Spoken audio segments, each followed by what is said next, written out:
Within hours, every major American network was running the same headline: "The hacker who messed with Judge Judy." Twitter melted. Reddit caught fire. TikTok was drowning in memes and re-uploads of the same 30-second clip. A trembling teenager sitting across from the sharpest tongue in courtroom television history. But the story wasn't about a typical case or a courtroom meltdown. It was about a 17-year-old who thought he could humiliate a legend, and a legend who decided to teach him, and the entire internet, a lesson they'd never forget. The chaos began late on a Friday night when a thread appeared on a hacker forum titled, "I got Judy's emails, and you won't believe what she hides." Within minutes, screenshots spread like wildfire, blurry, red-stamped images claiming to show private messages between Judge Judy and court producers. Influencers, gossip channels, and digital tabloids all pounced. Exposed. The truth behind the Queen of Justice, one headline screamed. Another, Judge Judy's hidden dealings, finally leaked. The frenzy was instant, electric, unstoppable. But the most astonishing thing wasn't the supposed leak. It was how fast everything turned back on the hacker himself. Because what none of them knew, what no one could have predicted, was that Judy had seen this coming. Weeks earlier, a faint digital tremor had appeared on her network. A failed login. A suspicious metadata trace. Most people would have ignored it. But Judy? She'd spent 40 years dissecting liars. She could smell deceit before it even arrived. Quietly, without fanfare, she made a call to one of her oldest friends, a cybersecurity consultant who'd worked on federal sting operations. Together, they built something few hackers ever expect, a legal honeypot. A decoy inbox filled with fake yet convincing documents, waiting for whoever was arrogant enough to break in. And Ethan Rains, the self-proclaimed digital Robin Hood, walked right into it. The internet only saw the explosion. They saw viral clips, hashtags, rage posts. But behind those 30-second videos was a month of strategy and patience. Judy letting a boy hang himself with his own arrogance. People online were outraged, shouting that privacy was dead, that no one was safe anymore. They didn't realize that Judy was watching everything, collecting timestamps, server traces, even the hacker's typing rhythm. Every click, every keystroke, every taunt he posted under the name Shadow King 17. All of it was being mirrored, recorded, and timestamped. By Saturday morning, the narrative had flipped. Suddenly, the headlines weren't calling her exposed. They were calling her ruthless. Judge Judy outsmarts teen hacker in perfect trap. Digital justice served cold. Even the FBI Cyber Division retweeted a clip with the caption, "That's how it's done."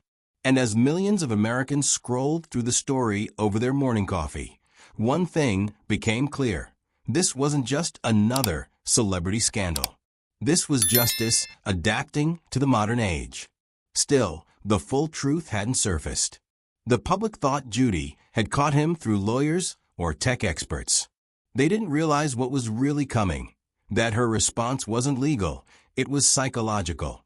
She didn't just want to expose the hacker's code. She wanted to expose his mind. Because behind every keyboard, Judy knew, was a person, and arrogance, unlike encryption, always cracks under pressure. And if you've ever wished you could see arrogance get wrecked live, hit that like button right now. Because what you're about to witness isn't just satisfying, it's historic. The viral video that broke the internet, the one showing Judy staring down that teenage hacker, was only the surface of something much deeper. Underneath that cold stare was a blueprint. Every pause, every silence, every question she asked him had been rehearsed in her head long before he ever touched her network. She didn't just want to catch a criminal. She wanted to build a moment the world would never forget. The tension that would unfold in her courtroom wasn't about emails anymore. It was about ego. A 17-year-old who thought he could expose power was about to discover what real power looks like when it's calm, quiet, and surgical. And by the time he realized he wasn't the one watching, he was the one being watched, it would already be too late. They thought Judy was just a TV judge, a personality, a relic of old media. But tonight, America was about to learn something very different. She's not just television's toughest mind. She's the last person on earth you should ever try to outsmart online. Ethan Raines was 17 years old and already convinced the world had nothing left to teach him. From the outside, he looked like any suburban kid from Phoenix. Average house, divorced parents, school attendance spotty, but tolerable. Yet inside, he carried the defiant arrogance of someone who believed he was born smarter than the entire system around him. Coding wasn't a hobby to Ethan. It was his language, his rebellion, his way of proving that the adults who lectured him about discipline and respect were, in his words, obsolete programs running outdated software. He'd built his first bot at 12, cracked his school firewall at 14, and by 16 was freelancing on dark web forums for crypto tips and social engineering pranks. But Ethan didn't want money. He wanted an audience. He wanted to expose what he called the illusion of control. Every rule felt like a personal challenge, every figure of authority a wall waiting to be climbed. Teachers, police officers, even his own father. He outsmarted them all. And now, with his keyboard glowing like a weapon in the dark, he was hunting a bigger target. Judge Judy. To Ethan, she was the embodiment of everything he hated. Authority, judgment, accountability. She was disciplined with lipstick and diamond earrings, a woman who could silence anyone with one raised eyebrow. Online, he mocked her constantly. Old people shouldn't hold power, he posted on his forum. They don't even understand encryption. I'll prove they're clueless. His followers loved it. A small cult of other restless, angry teens cheered him on in the comments. Do it, bro. Crash the queen. Expose the dinosaur. For weeks, he studied everything about her digital footprint. Archived episodes, legal filings, public IP traces. He stayed up till 3 a.m. piecing together the breadcrumbs that would lead to her production server, where private scripts, research notes, and internal emails were stored. What he didn't know was that Judy's cybersecurity consultant had deliberately left a vulnerable login page visible, knowing a hacker couldn't resist the bait. When Ethan found that open port at 2:47 a.m., his heart pounded like a drumline. The adrenaline of rebellion flooded through him. This is it, he whispered to himself, grinning at his reflection in the dark screen. He entered a stolen credential set, bypassed the authentication sequence, and suddenly, he was in. Rows of folders appeared.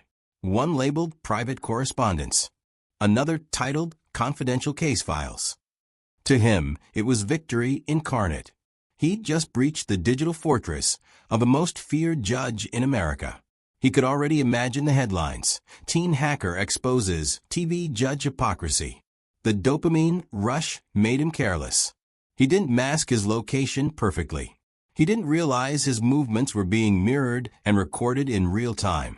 Every keystroke was feeding Judy's digital trap exactly as planned. Inside that fake archive were dozens of fabricated messages, scripts about bribery, fake discussions about producers' rigging cases, even a few emails hinting that Judy's verdicts were pre-written. Ethan's pulse quickened. This was explosive. He imagined himself on talk shows, anonymous mask on, telling millions how he'd unmasked America's fake justice. He started screenshotting everything. Click, click, click. Gotcha, he typed on his chat server, dropping one of the fake images into a group channel. Dozens of laughing emojis followed. Someone messaged, post them. Another wrote, make her pay. He couldn't resist. Fame was just one upload away. For a brief moment he paused. A small flicker of doubt crossed his mind. Something about the emails felt too perfect, too theatrical, as if written for an audience. But the thrill drowned it out. He'd come too far to back down. He was the boy genius, the digital liberator, the one who would finally embarrass a woman the internet called untouchable. His mouse hovered over the download icon. The words Private Evidence Archive.zip glowed on his screen. And if you've ever met someone who thought they were smarter than everyone else, someone who mistook arrogance for intelligence, tell me in the comments, because Ethan's story proves one thing. Arrogance always has a price. He clicked. The progress bar appeared, inching across the screen. He leaned back in his chair, smiling in victory. He didn't notice the background process activating, a trace log uploading his IP, his device ID, his geolocation. He didn't see the mirrored recording that began capturing his every movement, his face illuminated by the faint blue light. When the bar hit 100%, Ethan whispered, "Done." He had no idea that at that exact moment, in a quiet office in Los Angeles, Judge Judy's phone lit up with a single notification. A text from her cybersecurity consultant read, "Download complete. Trap triggered." Ethan exhaled, thinking he just pulled off the greatest digital prank in television history. But that one careless click, one burst of pride, was about to become the biggest mistake of his life.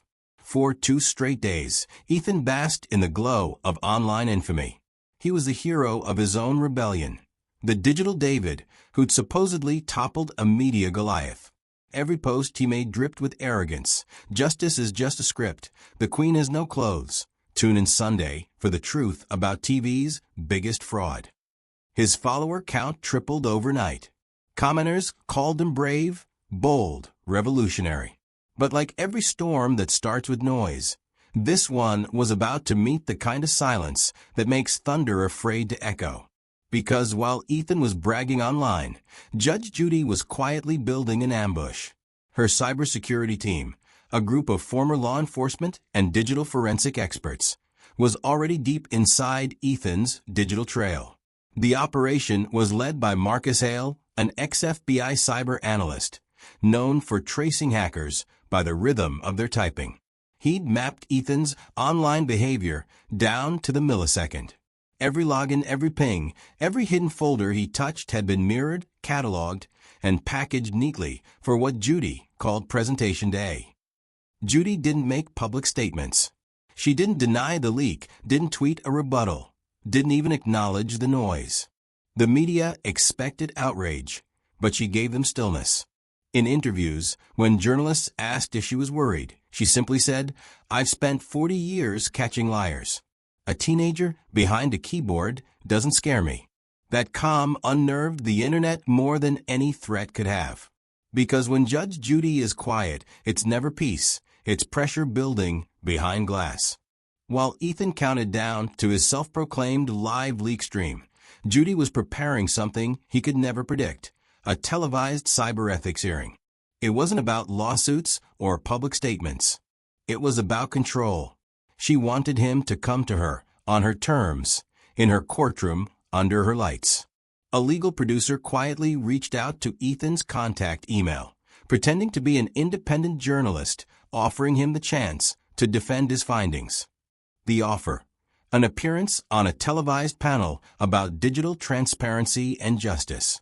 Ethan jumped at it. He thought it would make him famous. He didn't realize the invitation came directly from Judy's production office. Behind the scenes, Marcus Hale compiled the visual evidence. Metadata screenshots, network logs, IP traces, and the mirrored recording of Ethan's own desktop during the hack. Judy reviewed every detail personally, memorizing timestamps, noting the exact moment Ethan hit download. Her sharp eyes caught patterns even her analysts missed. She wasn't just preparing to expose him. She was rehearsing how to teach him. If you're still watching, that means you love seeing karma unfold slowly. So don't scroll, because what Judy's about to do next, it's pure genius. When the day finally came, the studio lights flickered on like the sunrise before judgment. The audience didn't know what they were about to witness. Ethan didn't either. The cameras were ready. The microphones were live. And for the first time in her career, Judy wasn't holding a stack of paper or a gavel.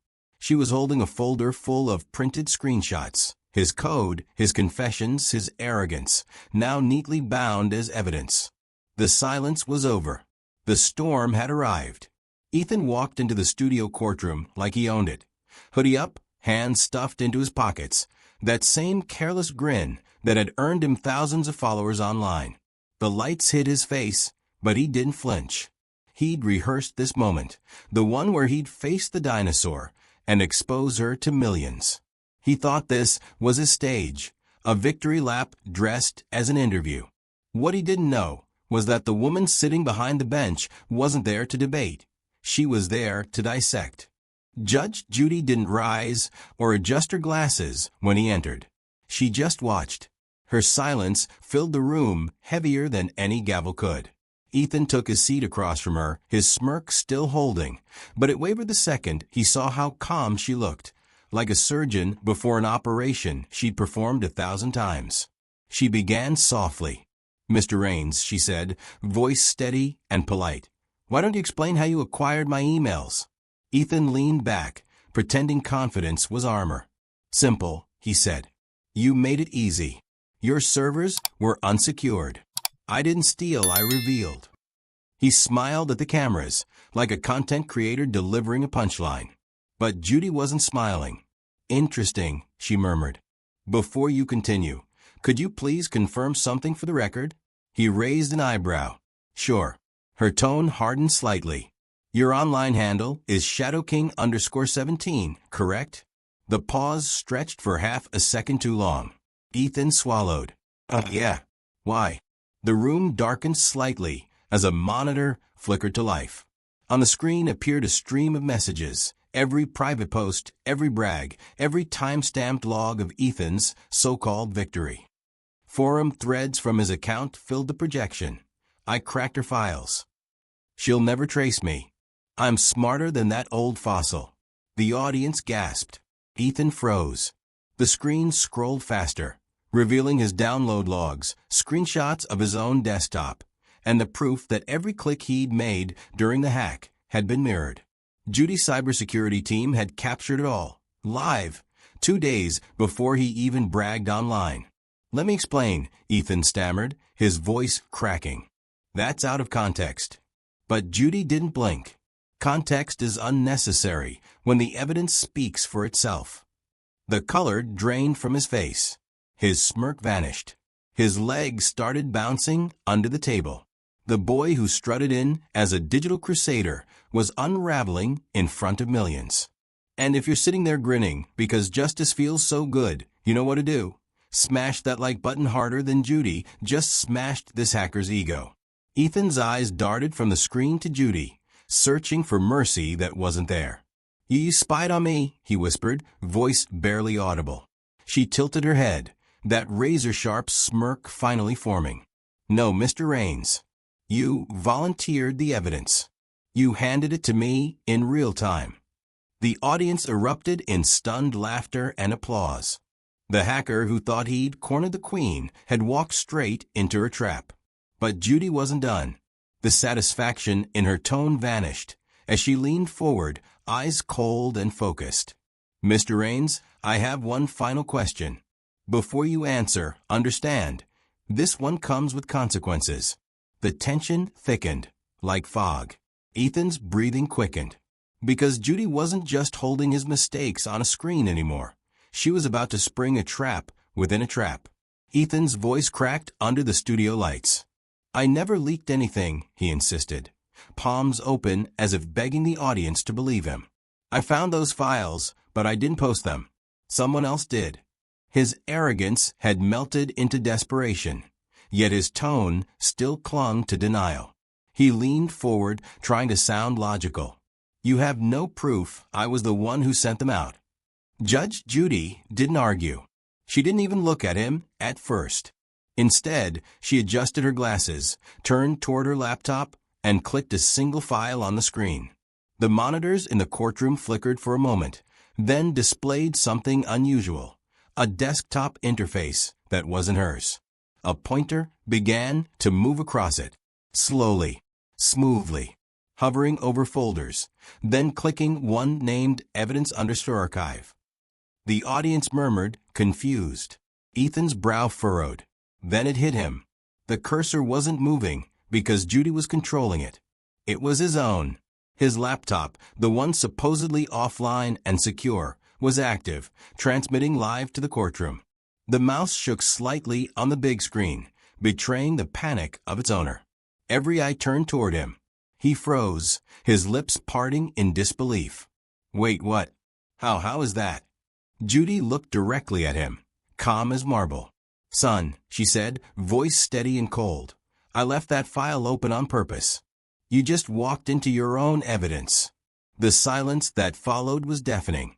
You could hear the click of a camera shutter somewhere in the audience, the faint hum of the studio lights above.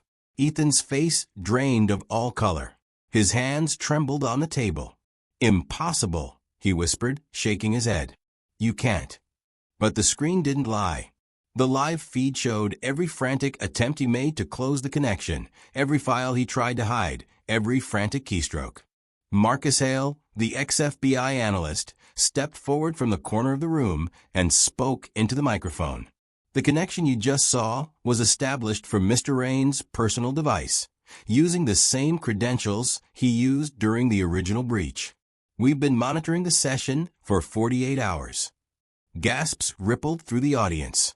Even the cameramen couldn't hide their awe.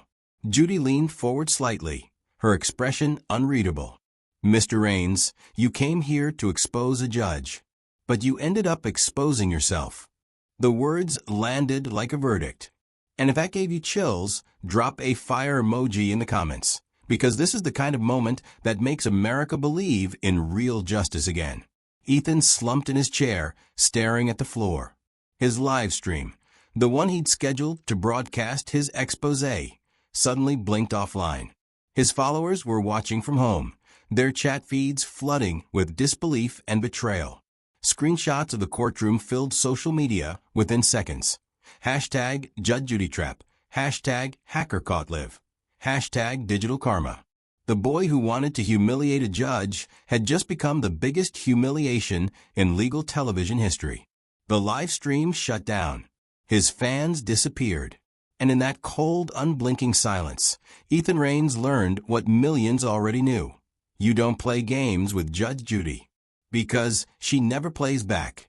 She only wins. When the verdict was read, the room no longer felt like a courtroom. It felt like a wake. Ethan sat motionless, shoulders slumped, the glow of arrogance extinguished from his eyes. His hoodie hung off him like armor that had already lost the battle. For the first time, there were no smirks, no comments, no clever lines about justice being fake. Only the heavy sound of reality closing in. His parents sat in the front row, both pale and shaking. His mother clutched a tissue in one trembling hand, whispering through tears, he just wanted attention. He didn't mean for it to go this far. His father stared at the floor, jaw tight with a mixture of shame and disbelief.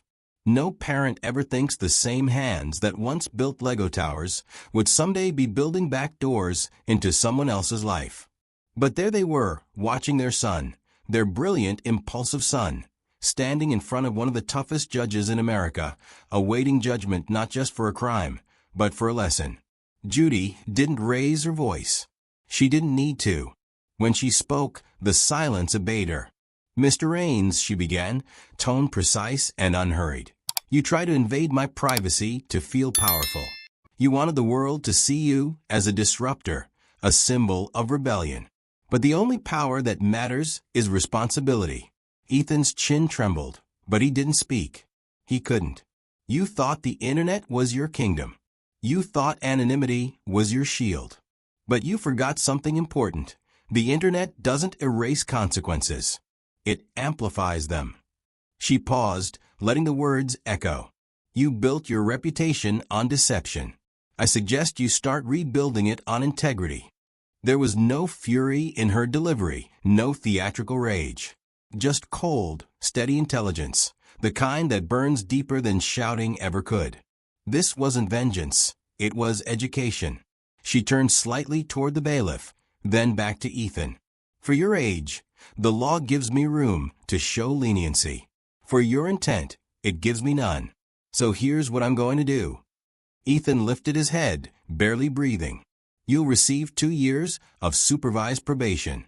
During that time, you'll perform 1,000 hours of community service at a cyber ethics education center, teaching younger kids the same skills you abused, but for good. You'll be banned from using any computer, phone, or digital device without direct supervision. A ripple of murmurs swept the audience. No prison time, but no freedom either. It was a sentence designed not to punish his body, but to rebuild his mind. Judy closed her folder. You can't erase what you did, Mr. Raines. But you can decide what you do next. If you can code your way into trouble, you can code your way into purpose. The quote hit harder than any gavel. Ethan's mother sobbed quietly, clutching her husband's arm.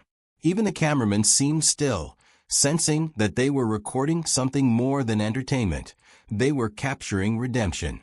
Judy stood, signaling the end of the session. The tension slowly drained from the air, leaving behind a quiet kind of sorrow. Ethan turned once more toward her, eyes red, voice cracking. "I'm sorry," he whispered. Judy nodded slightly, not with forgiveness, but with finality. Make sure those words mean something when no one's filming. He was let out through the side door, the cameras flashing behind him. His story already traveling across every screen in America. And somewhere in that vast digital world he once ruled, his quote began trending, reshared by thousands who saw in it a warning and a glimmer of hope. If you can code your way into trouble, you can code your way into purpose. The fury had ended. What remained was the fall, and the faint, flickering chance to rise again.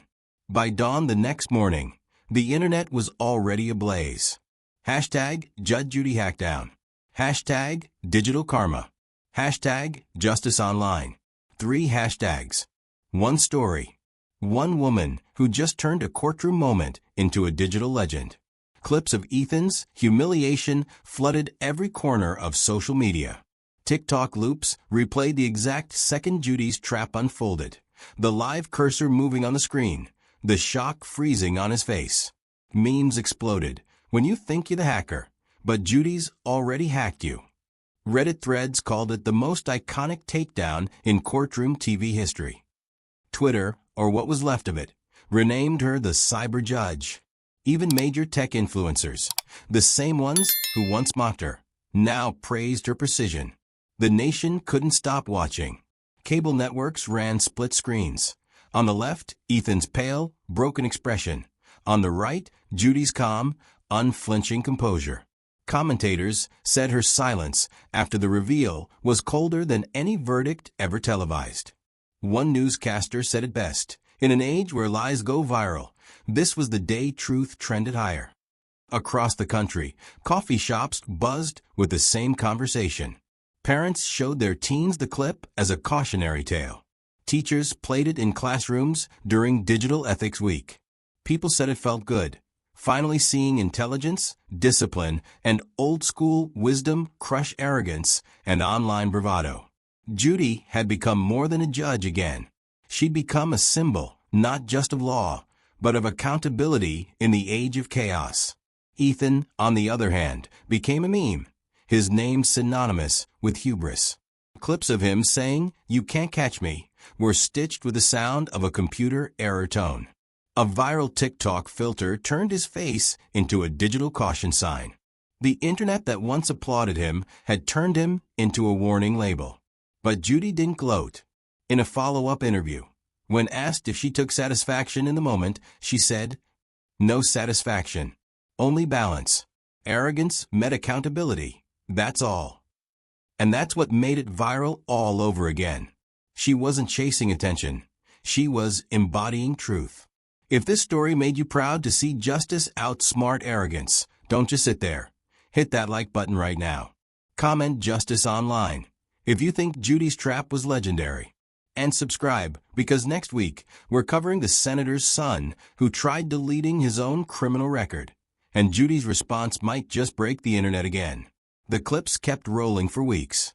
Digital analysts said no moment in recent TV history had spread faster across generations. Boomers applauded her brilliance. Gen Z called her the original cybersecurity influencer. For once, everyone agreed on something. Intelligence never goes out of style. When the dust settled, Judy returned to her quiet office. Same coffee mug, same desk, same calm. No tweets. No victory speeches. Just another day of reading, reviewing, and preparing for the next case. Her words from that day lingered across timelines and news segments, a final echo of the lesson she just taught the world. In a world full of hackers, fakes, and noise, one woman proved that wisdom still logs in. The camera fades. The hashtags keep spinning. Justice isn't trending, it's permanent. This is Judge Judy.